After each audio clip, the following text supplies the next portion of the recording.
For over half a century, humans have endeavored to make business a force for good. But is the movement working? Or is it time to explore a new path forward? Welcome to Less Talk, More Action. We are your hosts, Joel Caesar and Owen Barrett, experts in clean energy, net zero real estate, decarbonization, and entrepreneurship. In each episode, we ask provocative questions and share stories from the front lines of sustainability with leaders in science, tech, and business taking real action to design a cleaner, better future. Thanks for joining the conversation. Now, let's get to work. Welcome to Less Talk, More Action podcast. My name is Joel Caesar, the world's undisputed voice of building decarbonization. Joining me as always is Owen Barrett, the self-proclaimed smartest, most knowledgeable expert on solar in the world. Today's guest, Nate Adams, famously known as the House Whisperer. I mean, you'll hear his bio extended when we start the show, but what an accomplished guy. And I've known him for a long time just from social media and following his content, as he's like the guy whenever someone's talking about home tech or residential decarbonization or policies to increase electrification, everyone like looks to him. He's always being tagged. He's like the guy. So It was awesome that we had him, and he didn't disappoint. What'd you think? No, I feel like we could have talked to him for hours. Like when you get these guests that they're the experts in your field, and you inherently have some interest in like what their field is, we could have fired questions at this guy all afternoon. We should have him back for just a Q&A session. And that's a good segue into the bit for his show, which we're gonna call Owen and Joel's Adventures in Their Own Home Decarbonization. And it's related to, like, especially me, I was like trying to get a lot of free consulting out of Nate to help him with some of my own challenges. But, I think this will be an ongoing bit for me. I got a couple things going on. I think I mentioned before that the great people at Quilt, which is a new innovative heat pump ductless mini split company, they gave me some free equipment to be a field tester here in the Northeast. So I owe it to them to give a more expanded presentation and report out about the equipment, which I'll do. I'm still sort of tweaking the whole system, which is related to what I'm going to say here. But yeah, this will be, I think, an ongoing series on the show, which is just like us exposing and talking about how we claim to be experts. And I think we both are in some ways, but still, as homeowners, struggle with decarbonizing our own homes affordably, and just acknowledging, if it's so hard for us, how the hell do we expect sort of the average homeowner doesn't give a shit about any stuff to navigate, especially the incentives part. So that's teeing this up. Do you want to go first or should I? No, I'll go first. I built a house a year ago. I stepped into it as the plans were finished.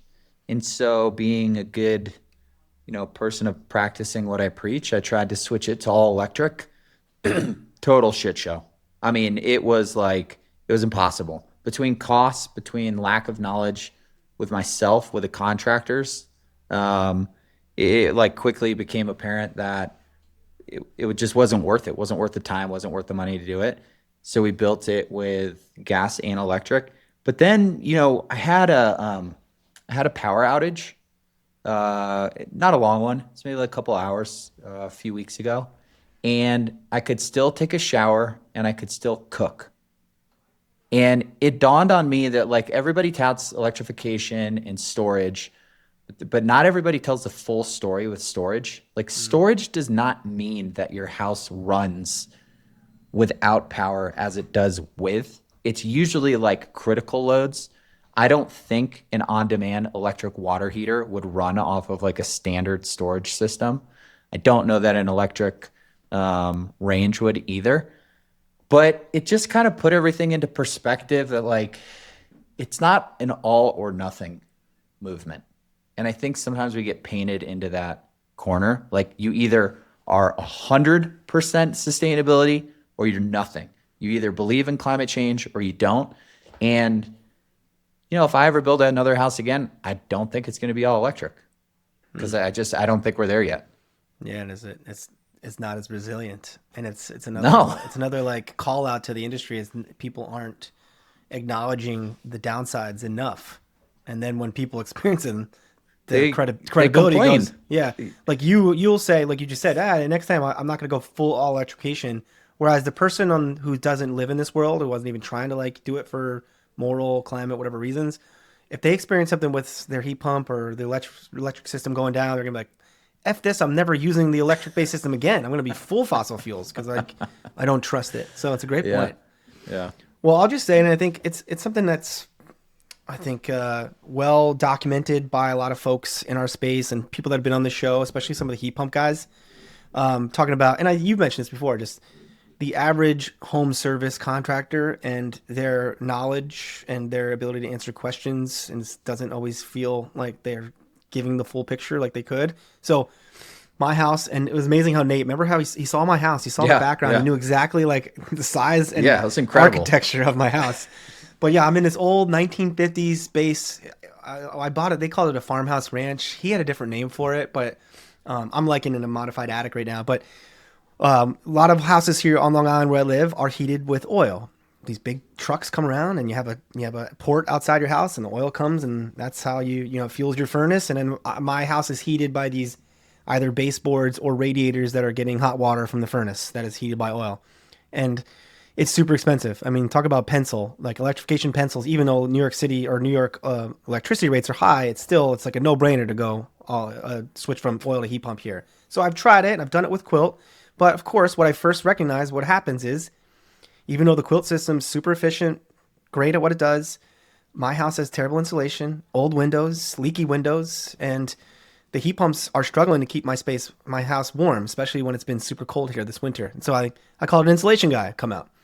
And this guy, super knowledgeable about lots of parts of insulation, but I was like, well, he gave me a quote, and I was asking like, well, what's the return? Like, how much can I expect to save? And he's like, I don't do those calculations. I have no idea. I was like, yeah, you'll maybe save something. I was like, so I started doing some back of the math. I was like, well, in this one room that he says is like, if it were him, it would be the room he focused on most, and it's not that big chunk of my house. You can kind of like percentage wise it. What is this, my square footage? I'm like, all right, well, if I pay this much in oil and monthly in the winter, and if I could sort of isolate that to this part of my house based on square footage, like that's pretty much how much I'm costing to heat that part. And then if I get this insulation, maybe that's going to cut that. I just running this like basic to me calculations to say like, here's what you could probably.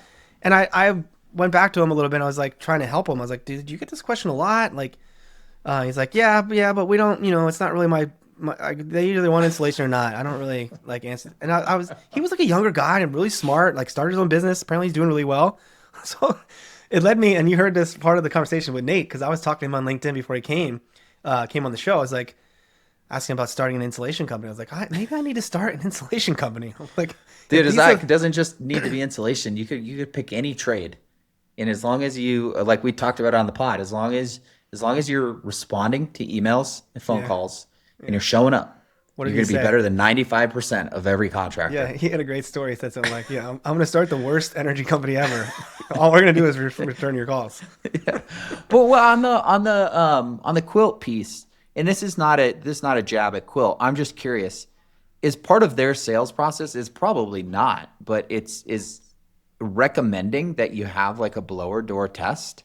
Because I draw a parallel to like a solar contractor putting solar on a roof that needs to be replaced in 5 years. Like that's an asshole contractor. You should have called that out. And maybe it's eliminating a sale that we would have had, but like it's doing the right that's thing. the right thing to do. Totally. Yeah. It's not Quilt's fault. Quilt they're not installers. They're partnering with a local New York based installer. Yeah. And me being a field tester is part of this growing pains. I think they're like, this is one of the first vendors that decided to work with Quilt. So I work with them and they've been okay. But yeah, part of my pushback to them was exactly this. Cause I was like, man, like I have to run my oil. I'm running my oil just as much when it's cold. What the hell? And the guy's like, oh yeah, well your windows are terrible and the insulation. I was like, well, you could have told me that when I was installing this in the place that I'm installing it. Like I shouldn't have put it in the one room. It's hard if I showed you my house, like this one room where I got a bunch of windows. Like I wanted it to go there because I think that's what's using a lot of my oil bill. But it's also, if you're being a smart energy solution provider, purchaser, as Nate described, you would have started with air sealing first. Remember, he was like, one of the 5 steps: air seal, like the first 3 air seals. Like, yeah. Wish I'd talked to you a couple months ago, Nate. But all that to be said, it's so follow along with us. We'll be, especially myself, because as you can tell, and my wife wants to kill me because I'm like, I'm all these contractors in and out, and then I'm still not even getting our house warm enough. So yeah, that's me, the undisputed voice of building decarbonization, and I can't decarbonize my own house. All right. Well, with that, let's jump into our conversation with Nate Adams, the House Whisperer.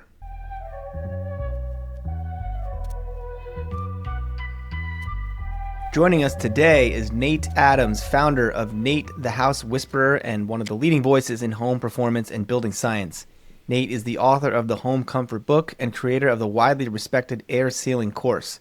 He's been a longtime champion of the transition from air conditioning to heat pumps, has consulted on federal legislation, including the Heater and Cooler Acts, and has helped HVAC companies across the country solve complex comfort and efficiency challenges. Known for his practical, no-nonsense approach, Nate has played a major role in advancing how we think about healthy, high-performing homes. So, Nate, welcome to Less Talk, More Action. Thanks for having me, gents. Well, it's a great bio, right in our wheelhouse. We love no nonsense. And speaking of that, we get right to work. We're going to ask all our guests the same question to start the show. Nate, how are you taking action to make the world a better place? Well, I'm sitting in one of them right here. I proposed to Airbnb that they have a different category for electric houses, and we did this particular unit right here to adhere to that standard. So this house has an EV charger. I pulled the gas meter off of it. It's got a variable speed heat pump. It's got a fresh air system that's controlled by an indoor air quality monitor. Got an induction stove. It's vented outdoors. The bathroom fan's vented outdoors. And so I'm just trying to practice what I preach, and hopefully some of the people that come through here, if they thought that heat pumps sucked, when they leave, they think they're at least a little bit better. That's awesome. Do you so Airbnb does have a new category for all electric homes? I was going to say, did they No, listen to that you? got smashed against the rock. They're like, how do we make money on this? I'm like, Jesus, people, just create a category so there's a vacuum.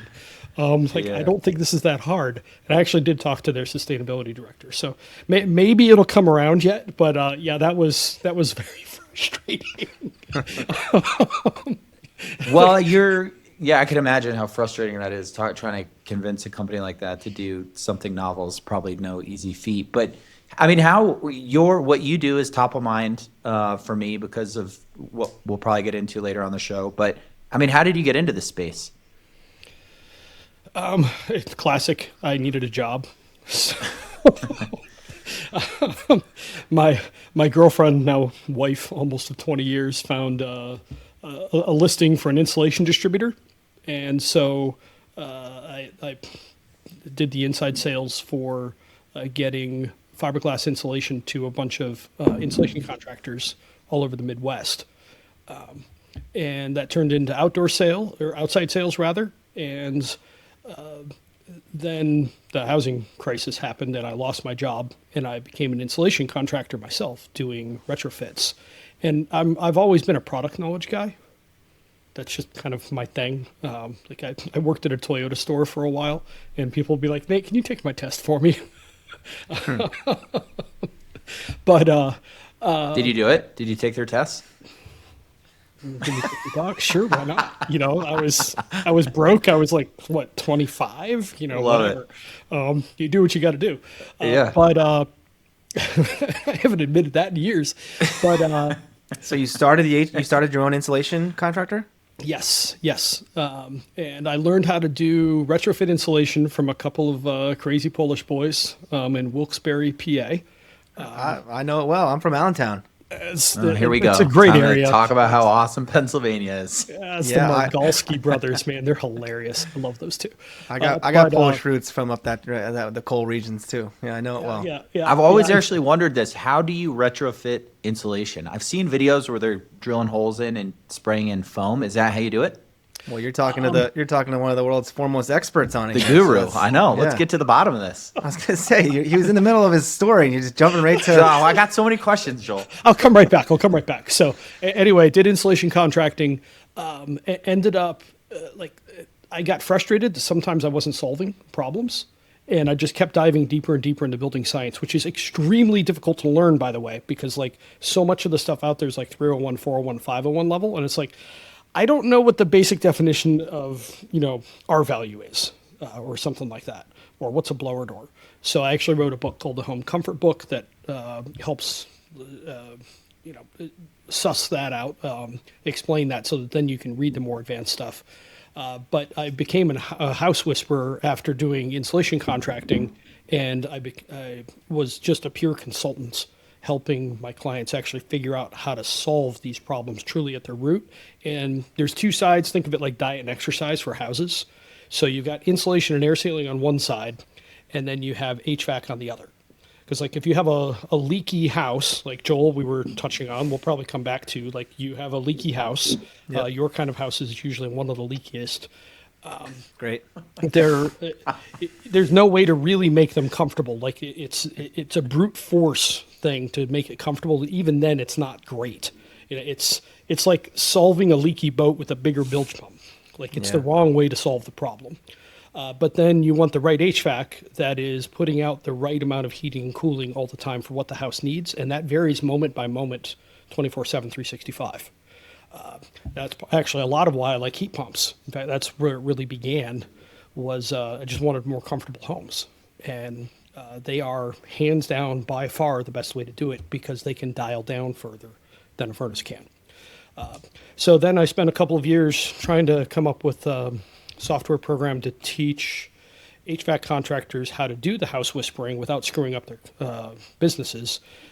That unfortunately I got tired of working for free. I stopped doing that a little while ago and been diving into our Airbnbs for a little bit. But I'm just pivoting back to consumer education, which I did a ton of back when I was doing insulation contracting.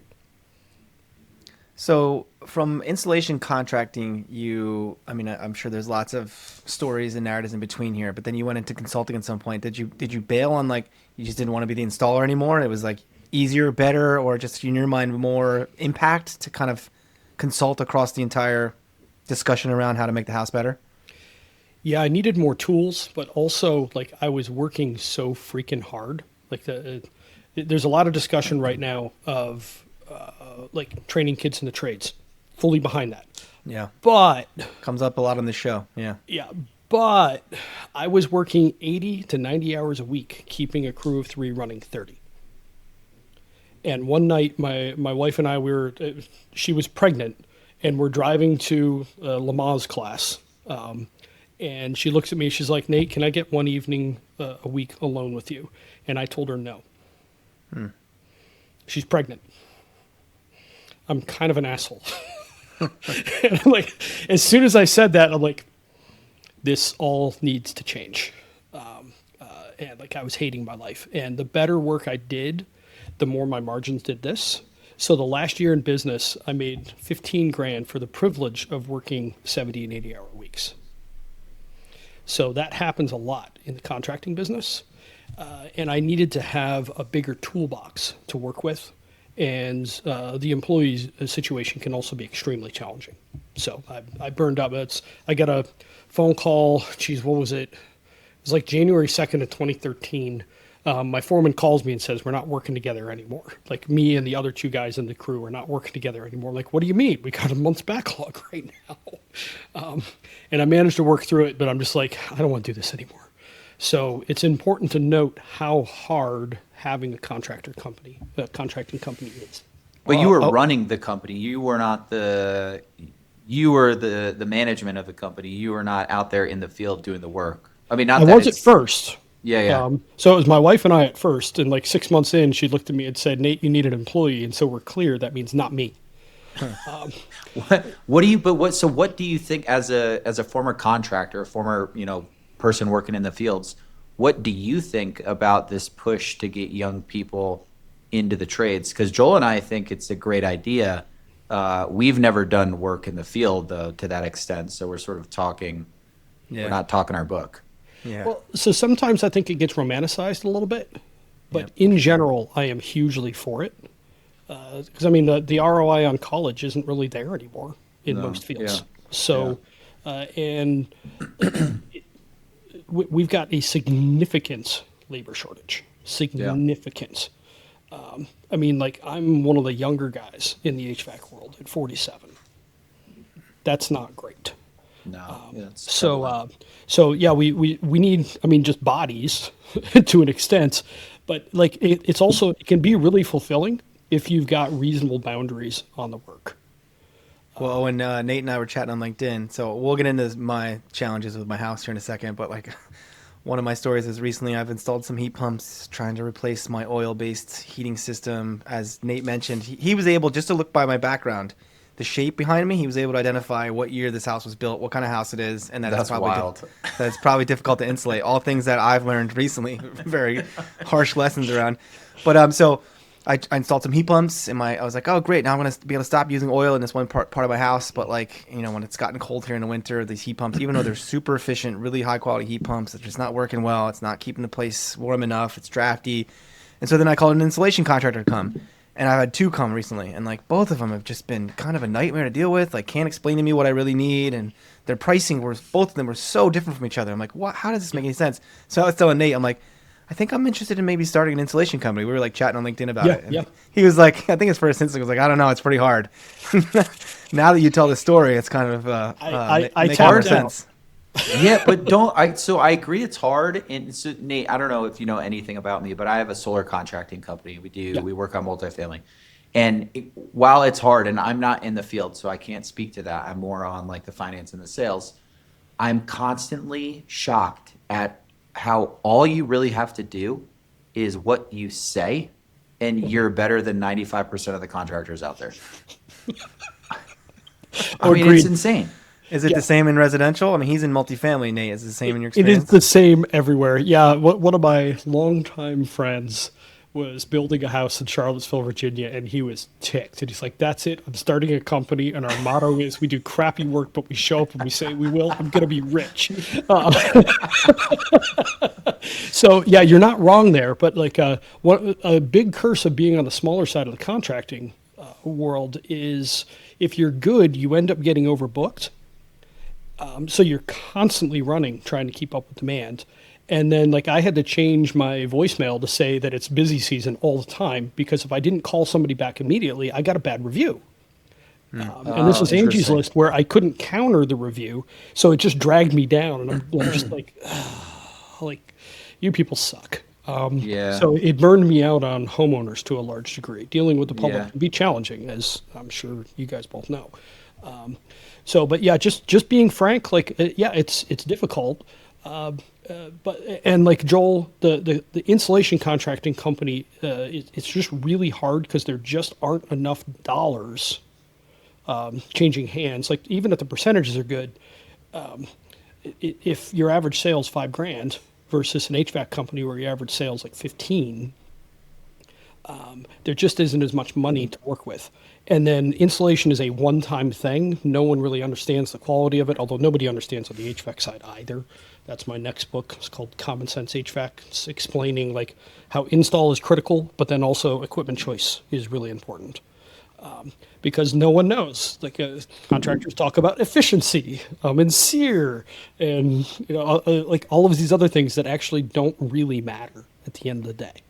Well, Nate, I want to come back to that, but what's going on with Joel's leaky house and how can you fix it? Oh yeah. So how did you know? Like, how did you, with the little that you can see in his screen, how did you know it was built around 1950? The shape? Yeah. So he's got sloped ceilings behind him and a ridge. So I call that a 1.5 story house. They're usually known as a Cape Cod or a bungalow. Like wherever you are in the country. One of the curses of construction, as you guys probably know, is there's 4 words for everything, so we can all talk about the same thing but still be confused. I'm on Long Island, New York, so east of New York City.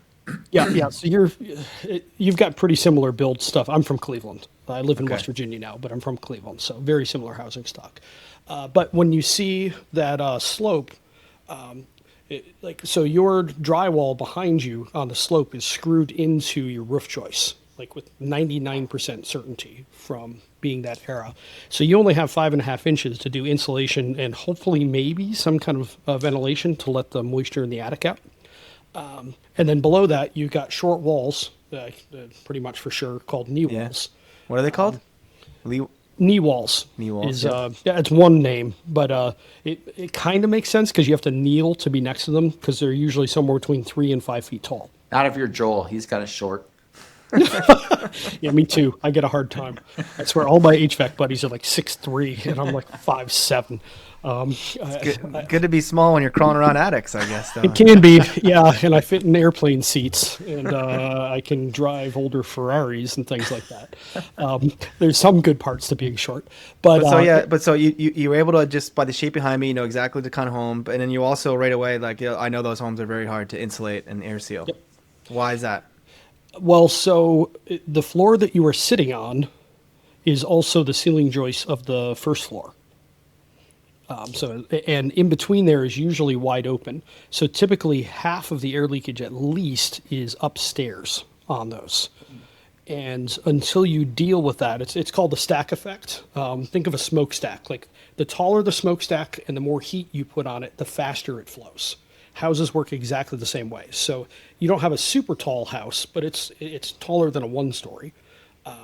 And so if it's really leaky, you've got air coming in the basement, it comes up, and then it goes out wherever the leaks are at the top.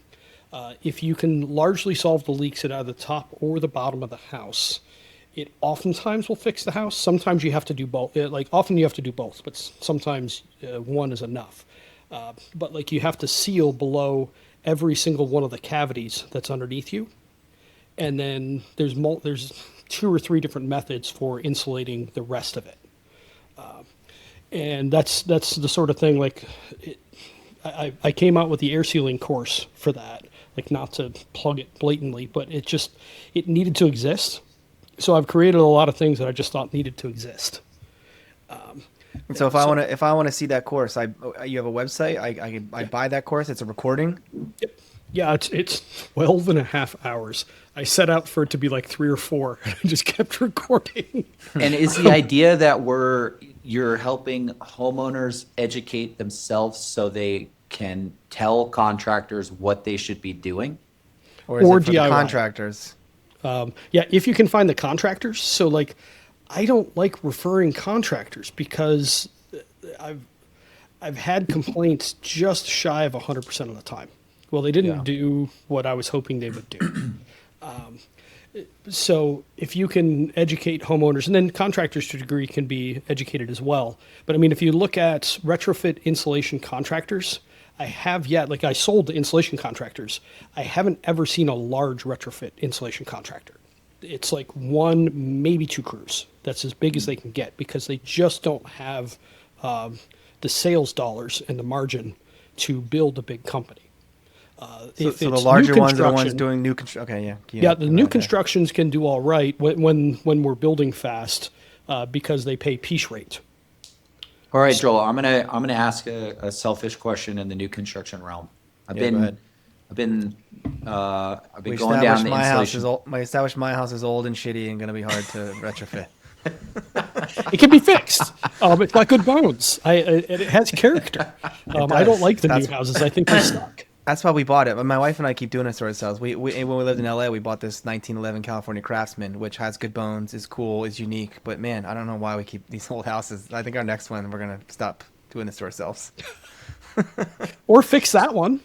Yeah, that's true. Yeah, but sometimes fixing, I mean, Nate, you could probably speak to this better than I can, but sometimes it's like a money pit to fix an old, it may have good bones, but there's so many things wrong with it that it just costs a fortune to fix. Well, the house whisperer is not going to admit that they're a money pit. He's going to say there's always a fix, right? No, I'll admit that it's a money pit. Depends how much it costs. Like, sometimes they are, sometimes they're not. So, like, when I work with clients, I think of a Venn diagram with 3 circles. So you have goals, like your second floor is cold and you would like to use less oil. That'd be a couple. And then I want you to score them on like how important they are because that goes to budget. And then you've got house needs. And you have to figure out where goals, budget, and house needs cross.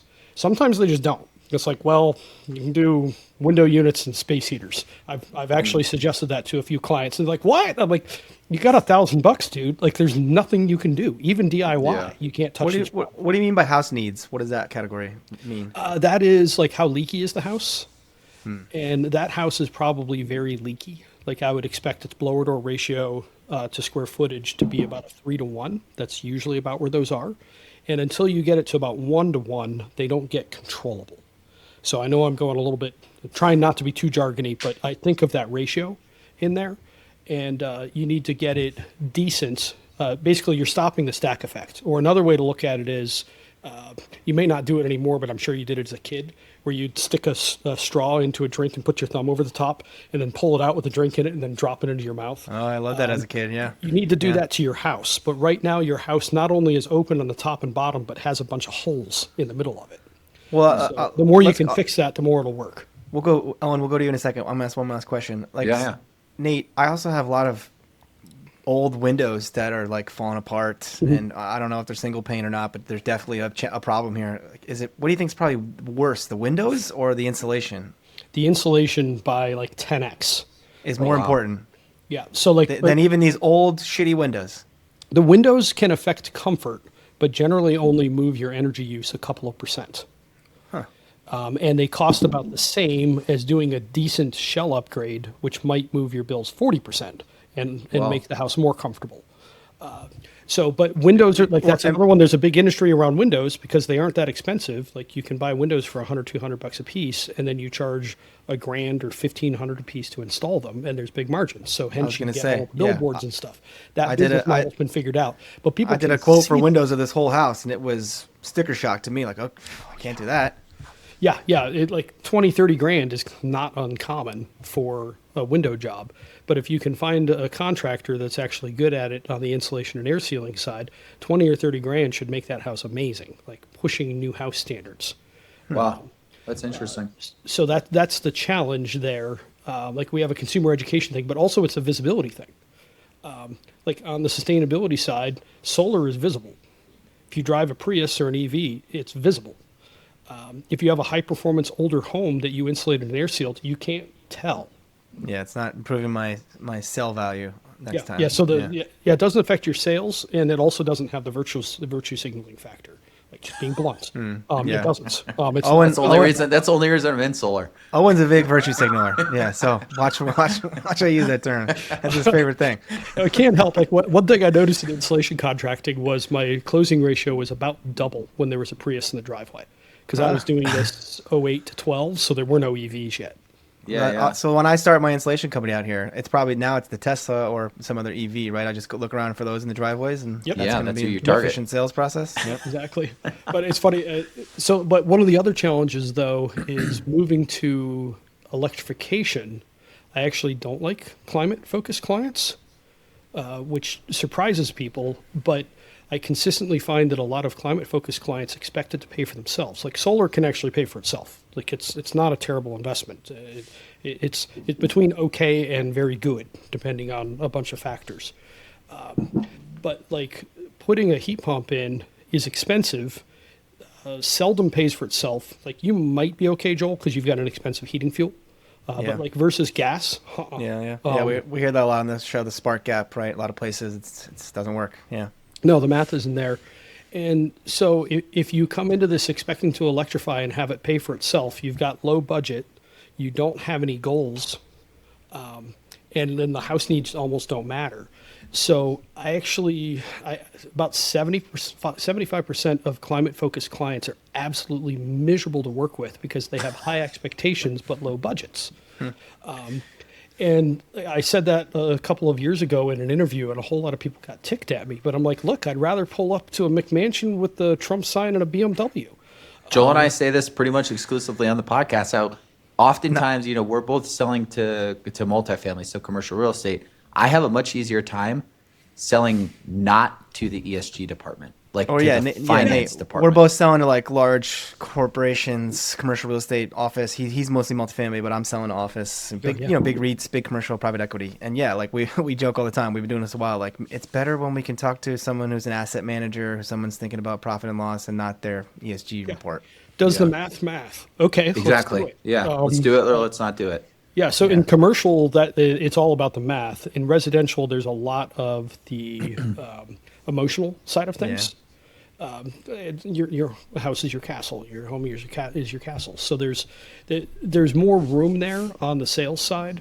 But yeah, honestly, climate. I mean, with the 75% failure rate, like not failure rate, it's just like kind of jerky rate, like just unpleasant. that's a high enough percentage that you're just like, eh. And I've talked to several other people in the space, like off the record, and they're like, yeah. So when we post this show on LinkedIn, I'm going to say Nate believes 75% of climate hawks are jerks. That's the fact. That's the quote. Well, so the curse of climate in general, like you want to talk about a perfect problem for like dodging all of human nature. It is not a clear and present danger. Yeah. And it's expensive in some ways in the short term. Like when you look at it, like actually out over the long term. So I come from the political right. So like I don't fit in most of the space pretty often. I'm pretty centrist, but when you are looking at it from a human perspective, like we've got to do all of this action. We've got to change a whole lot of things that have inertia already. We've got to switch business models to make the math work. Like there's all of these things that need to change to make this sort of thing work, but it's not really a clear and present danger. And I don't know about you guys, but it's the urgent that's always getting my attention. Mm-hmm. And it just isn't urgent to a huge chunk of the population. Like I work very hard not to say the phrase climate change in public because that alienates half the audience. It's dumb, but it does. No question. All right, Owen, back to you. What's your all right? I got a couple what's your questions. Free Nate consultation. New construction. Here we go. I've been going down a couple rabbit holes. Insulation. I was Googling. I think it's called bat insulation, blown in, or spray. I landed on blown in as sort of the best bang for your buck. Is that fair? Depends. Huh. So this is the annoying thing about everying in building science. The only new construction answer is it depends. Blank slate. New construction, Utah. Mm-hmm. I was what I was going to ask you was within blown in, should I do fiberglass or cellulose? And I think the answer is fiberglass. Nope. But Cellulose. now it sounds like cellulose. But doesn't that settle? The settling doesn't matter. You just blow a little bit more in the first place. Like the settling is usually calculated in. So if you're blowing in R30, which is going to be more, but I vaguely remember numbers for R30, you blow in like 9 inches and it settles to like 7.5, something like that. But it's far more dense. So like what you end up with in fiberglass is called a convective loop. It's the same reason that windows are actually uncomfortable. So you've got warm surface underneath the fiberglass, but then cold above when it's in the attic, like a normal vented attic. Mm-hmm. So you end up with this loop that goes through the fiberglass, and it can drop its R value by 50%. Oh, wow. On a window, it's kind of similar as well. Like you might sit next to a window, and I hear a lot of people say, my window leaks. No, your window isn't leaking. It's just the warm air is coming across, hitting the window and falling, coming back across the floor where you feel it, warming up again, and then doing this convective loop. So fiberglass is much more prone to convective loops. Now, if you put fiberglass in a sealed box, like in the walls, it's fine, which I didn't. Oh. It's funny, I worked for a freaking fiberglass manufacturer for a while, and I got to where I was understanding air leakage and whatnot, and I'm like, I don't know if fiberglass is a good idea. Like, I kind of lost my belief in it. But then I worked with a builder who used it, but actually did a good job air sealing the walls of the house. And it's a 5,000 square foot house that costs $1,000 a year total to heat and cool. Wow. Wait, let me just get that. That was my oil bill last month. Right? $1,000? Yeah, in the winter here. It's $1,000 a month. Let me make sure I understand this. You're saying like in an attic where there's not drywall over the insulation, that's where you use cellulose. But in the walls, you could do fiberglass. Oh, and in your research, why did you come to this? Like, I think it's blow-in. Well, I read that the premium between like spray insulation and blown in is not worth the difference in the R value. Which is the premium? Which is more? Which is more? Spray in. Yeah, spray foam. Spray foam probably. Yeah. So yeah. Spray foam, there's two kinds. There's open cell and there's closed cell. Open cell acts like a sponge and it has the consistency of angel food cake. Closed cell is about 4 times the density, but still pretty light overall. That's actually what they make movie rocks out of. Like, it's pretty hard. So it can be a nice product for that sort of thing. Closed cell is by far the most expensive type of insulation. We just did a gut rehab of a coal camp house where we put drywall up, like it finished a week ago. I did all closed cell spray foam on that house. It was not cheap. It was 16 grand. It's a 900 square foot house. But I did like the basement walls, all the way up the walls and up and over into the attic. Why did you choose it for that? Because the actual performance of it is far better than what the R value really looks like. So R value is one of those, like, all of us in life are looking for what's the one number, the one heuristic that I can make the decision by. But there is no perfect number ever. Like, you need multiple metrics to really understand. And so, like, R value, if the R value is high, but then you use fiberglass in the attic and you've got the convective looping, instead of being R50, it performs at R15 or 20 or 25. Yeah. The closed cell, it is simultaneously, so there's three things you have to stop. It's HAM, heat, air, and moisture. And closed cell is the only product that stops all three, and then it's installed in place. Now, it has all kinds of chemicals in it that are not ideal. But like, I've done a whole bunch of air quality monitoring, and if you do ventilation, like, I run my blower door while we're spraying, and then I run it for a day or two afterwards, and then you crack the windows. And there really aren't any significant VOC, volatile organic compounds, spikes. Like, I've got slides where I show, like, the indoor air quality monitor of, like, the month around the job, and, like, where's the job? You can't see it because I ventilated. So, like, If you don't ventilate, do the VOCs stick around, like, in perpetuity, or do they? well, I mean, you've got the stack effect going kind of regardless. So there's always air transfer in a house. So over time it will. Now, if the mixture is wrong, because, like, the curse of closed cell, well, and spray foam in general, is it is the only site manufactured product. So, like, humidity affects it. So you got two chemicals, and they need to be mixed in just the right ratio. And that ratio changes based on temperature and humidity. You mix it there before you spray. It has to be mixed, like, at that moment. Well, it comes together. It's an epoxy, essentially. You know, like, if you've ever used epoxy glue, until you mix, I've used it to fix my surfboard. I've used it, right? Yeah, there you go. Yeah.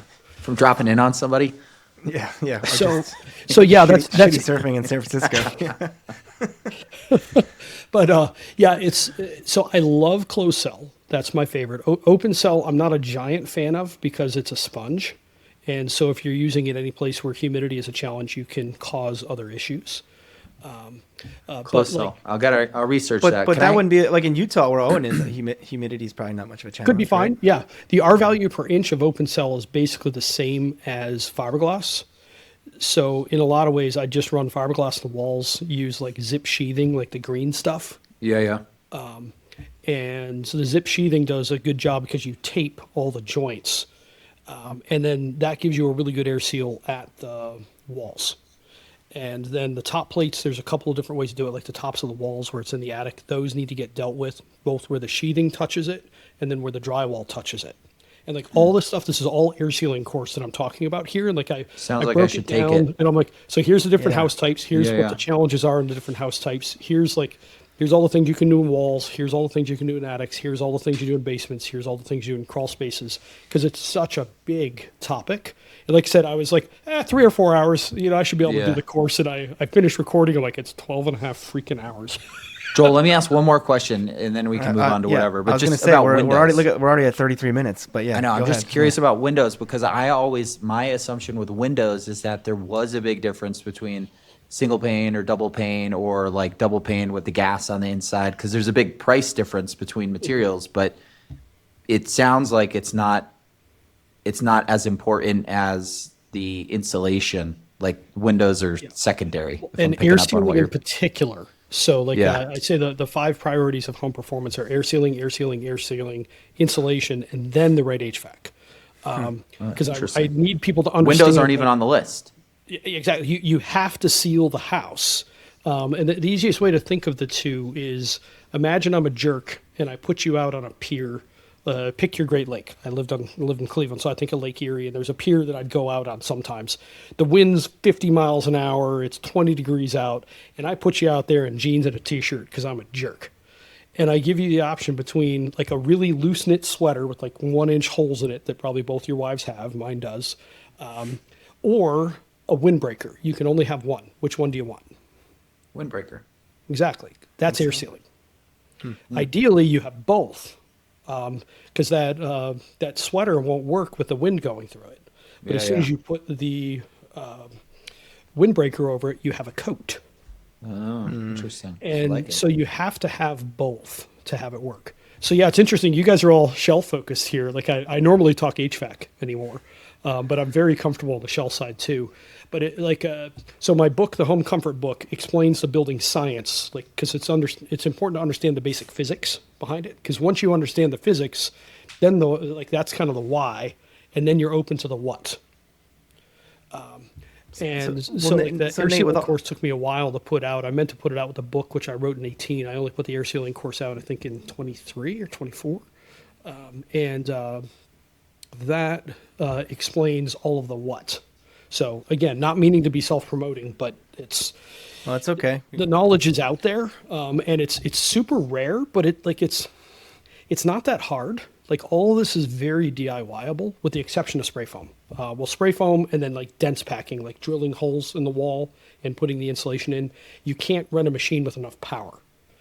So it would technically be DIYable if you could rent the right machine, but you can't. Well, this kind of related to like self-promoting was going to be my next question about how, Nate, I see your content on LinkedIn and just like without knowing each other much, the way others comment on your content, it's just like you have such clout and credibility in this market, this field. And then you got books, you got courses. So like, and then it sounds like you said you're focusing on Airbnbs now. Like if I say you're in West Virginia, if I'm like, hey, I'm on Long Island, I need your help, Nate. Or Owen's like, I want to hire you, Nate. You're the only person I trust to help advise me on my house in Utah. Do you do that? Are you like advising projects all over the country? Yeah, I do. I don't do a ton of it, but I do some. But the contact page on my website, Nate the House Whisperer, which is where both the book and the air sealing course live, that you can buy either like a straight hour or a consult, because I view them as very different things. Sometimes people like, if you're okay with being hemmed to 60 minutes, but it's like 60 minutes is over, I'm hanging up. And the other one is much softer. So like I'm happy to chat with people about that sort of thing. And oftentimes anymore, I'm talking a lot about electrification, because another key piece, which we should touch on before we go, is thinking about sizing equipment. And like I have a huge issue with the industry standard sizing tool, which is called Manual J, because if you aren't really careful with your inputs, namely you have to know air leakage, because otherwise you end up going too high. And what I usually see is I expect that I can cut whatever calculation I see in half and have it still cover the heat load on the cold day, which is what How do the HVAC contractors like that when you're consulting? They probably love you. Yeah, it's always a little bit interesting. Like I have to try and find someone who's open-minded. Yeah. That's part of why I'm big on hybrids, where you pair a furnace with a heat pump. Like mine. Because everybody keeps their safety blanket at that point. So it's, Yeah. it's their pacifier.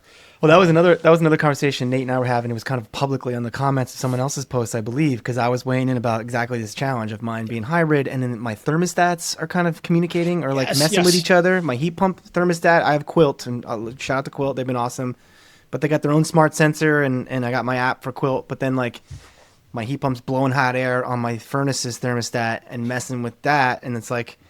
Yeah, then Nate was really cool. I encourage everyone to follow Nate on LinkedIn, and he's great at giving free advice. At least like for me so far, he pointed me towards some different thermostat like smart solutions I might be able to use to solve this problem. But yeah, it sounds like with hybrid systems, that's also a challenge. There's really only right? one solution for that right now, which is Flare, that has the same system. It's two different thermostats, but they talk to each other. So the boiler and the mini split can talk to each other. That's the only one right now. So you saw me because the CEO of another thermostat company is a friend of mine, and I tagged him like he's going to kill me for saying this. Oh, it's Josh, right? Yeah, he's gonna come on the show. We invited him. He's gonna be a future guest. Yeah, he's just a super guy. Honestly, that's one thing that I do really like about the climate space. I don't really have to look for people that have bad motivations. People don't choose the space because They're out there to screw people and make a fortune. They're trying to change the world. You haven't worked with Owen yet, so we'll see. There's a couple solar bros out there who would Oh yeah, actually no, that's totally true. they might rebuttal that opinion. Yeah, the Yeah, Solar Bros. yeah, no, I can see Not that, me. yeah. Not me. Ravi Mickelson's one of my best friends, so he tells me about that all the time. I don't think you could hate Solar Bros much more than him. But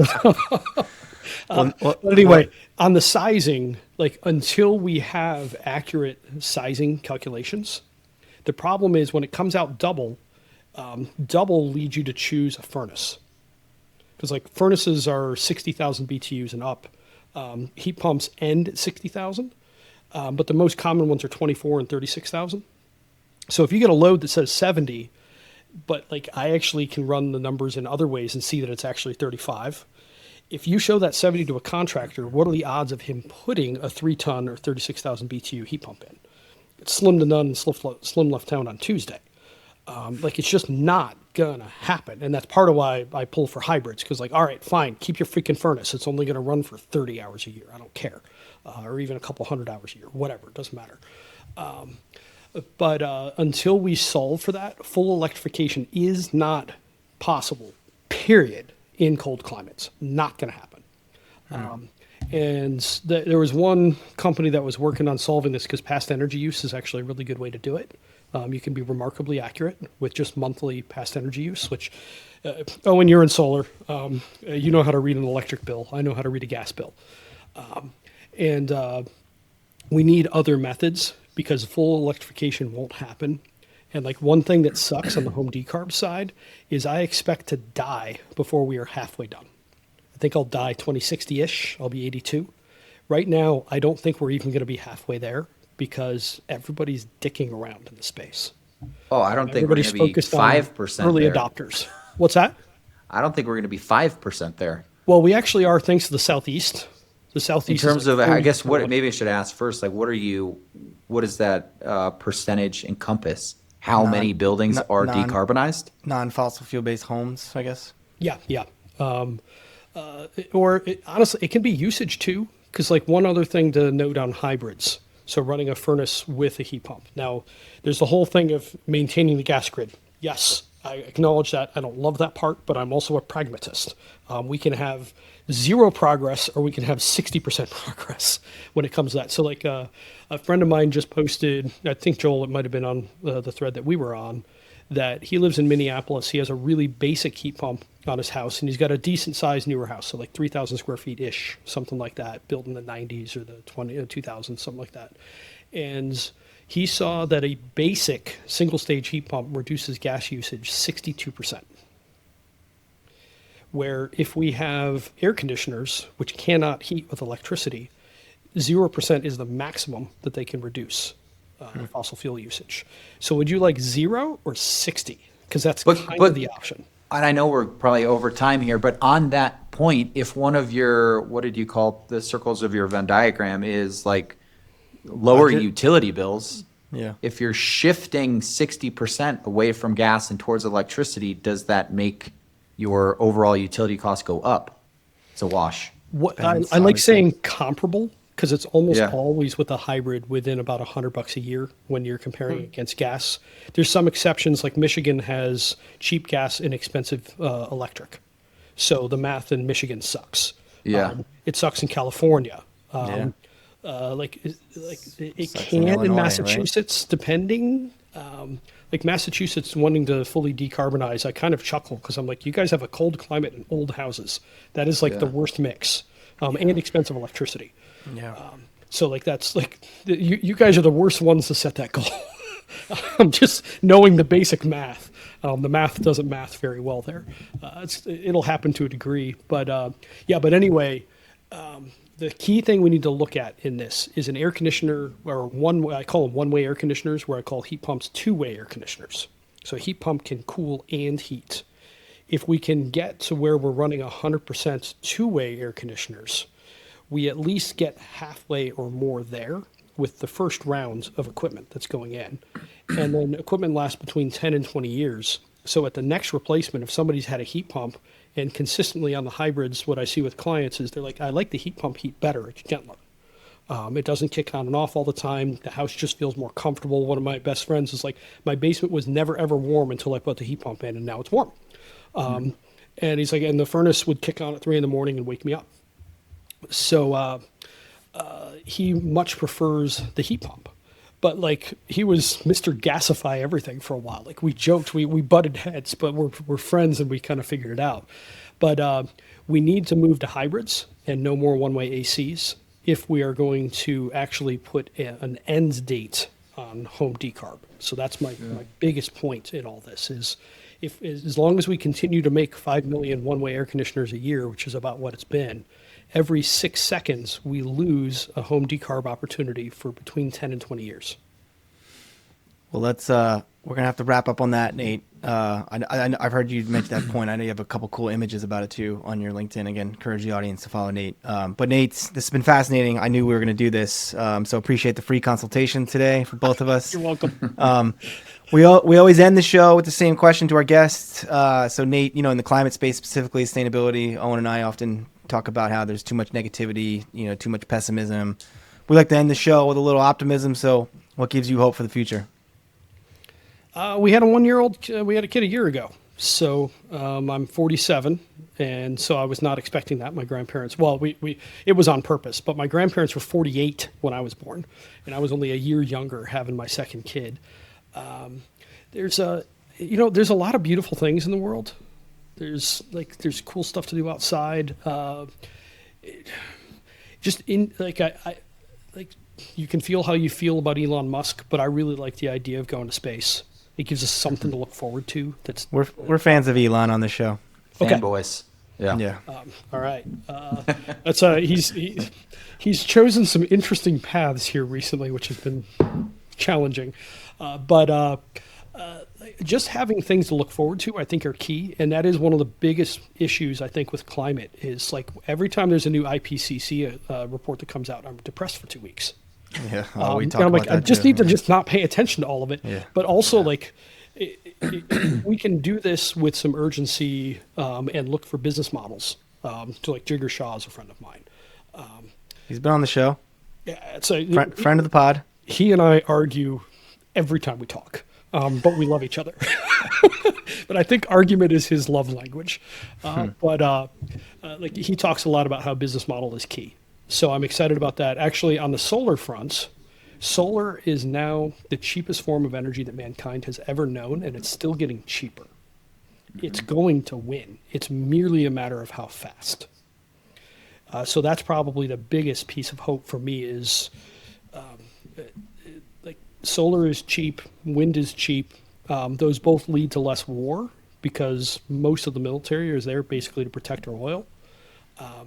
There's a lot of good things that are coming if we can try and focus on the better things. But also, in the home decarb space, I'd really like to see people be more focused on, look, we need to go mainstream, and we need to stop selling air conditioners and do whatever it takes to get there. But those are possible things. And so, I could see being done with this by the time we all pass away, which would be amazing. Well, it's a great note to end on, Nate. It's been awesome to meet you, and thanks for all you do and the education you provide. And we'll be pointing our audience towards all your resources. I know I'm going to be trying to tap into them too. So thanks again, Nate. No problem. Yeah, thanks, Pleasure. Nate.